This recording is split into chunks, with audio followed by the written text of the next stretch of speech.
So, what is the Denver Project for Humanistic Inquiry? I'm just curious, how many of you have heard of DeFi before? It's a citywide humanities forum that's sponsored by MSU Denver. The idea is to promote conversations about questions of abiding human concern. How often do you get a chance to have a conversation with the man who established an entire academic discipline? The 1992 survey showed that Professor Petrovsky was the 8th most cited source in the arts and humanities over the previous 2 decades, coming in just behind, and I kid you not, the Bible, Plato, and sure enough, Freud. Bringing Noam Chomsky here today is so timely. Europe is facing an enormous crisis with migrants and refugees, and the specter of fascism is really around this globe. This is the man that represents, in 2015, the fight for justice, for civility, and decency. So thank you for hosting this.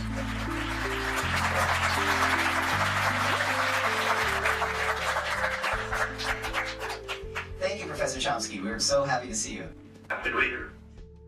I begin by asking you to comment on the role of the humanities in higher education today. Well, the humanities are the repository of the cultural wealth of human society. They provide us with understanding the foundations for creative thought, the contributions of the great figures of the past.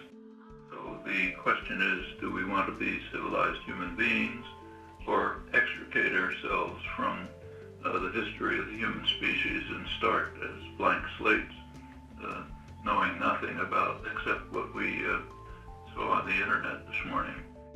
And the role of the humanities is to try to prevent the latter from being the case. What contributions are you most proud of, and which do you think have had the greatest impact in terms of scholarship and or society? Well, actually, that's for other people to determine, not for me. I've basically worked in 2 domains for all of my life. One of them is scholarship and science. I could describe to you what I think the contributions are. I think it's helped to open the way to an investigation of the most fundamental property of human beings, the primary distinction between humans and other organisms, the reasons why we are having this discussion and our pet dogs are not, namely human language. The parallel side of my life, ever since childhood, has been engagement in social and political struggles, efforts to reverse, change, modify persecution, oppression. And now we're at the point, it's reached the point where we're actually facing the significant likelihood of extinction of human life in anything like its present form. Just this morning, if you read the newspapers, you would see a report that finally made the newspapers about something that's been known for some time, about one of the many very close encounters with termination of the species. 1983, when U.S. Experimental attacks against the Soviet Union, feigned attacks in an effort to determine the nature of their defenses, were taken seriously enough by the Russians so it almost led to a nuclear war, which would be a terminal war. This is one of many such occasions. There's others, quite a few others. I'm wondering if you think that language is necessary for us to have complex thoughts and ideas, and if this is the case, as English is becoming a more used language and natural languages are fading away, do you think certain complex thoughts and ideas are also fading away? If you choose, you can form instantaneously a complex sentence of thought. You can do it much faster than the articulators, the internal computation can be taking place. All of that suggests very strongly that the thinking is pre-conscious. But it happens so fast, and so with such complex thoughts instantaneously appearing, that it's hard to imagine that there's not a good deal of internal recurrent mental activity taking place. And a very, I think, significant research area for the future is to try to break through this barrier and figure out what these internal mental actions are. You take a newborn human infant, literally moments after birth. The environment around it is just a lot of noise, auditory, visual, sensory noise of various kinds. The infant instantaneously collects out of that noisy environment language-relevant data, and it then proceeds in a systematic way through the first months of life, a couple of years of life.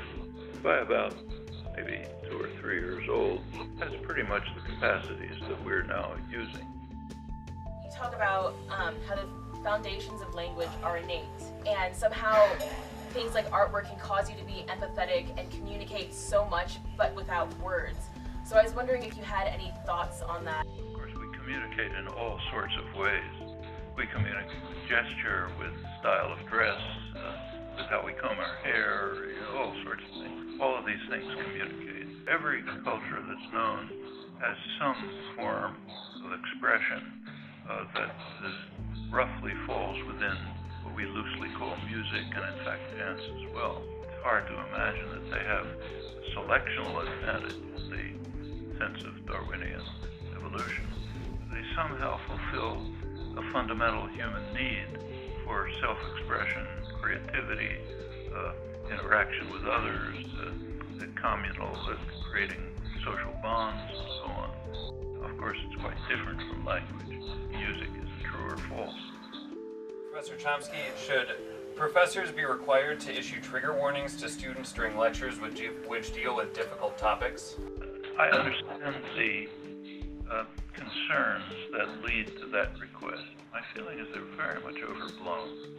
There's no reason why people your age shouldn't face difficult and challenging topics. Should. If it grates on your sensibilities, the kind of thing you have to learn to live with and overcome and challenge. Do you believe that Bernie Sanders could introduce a free, viable and competitive public higher education system in this country? He wants higher education to be free. And that's hardly a utopian ideal. In rich countries, very high educational standards, like say Germany or Finland, it's free. In poor countries, which have impressive higher education systems like Mexico, it's free.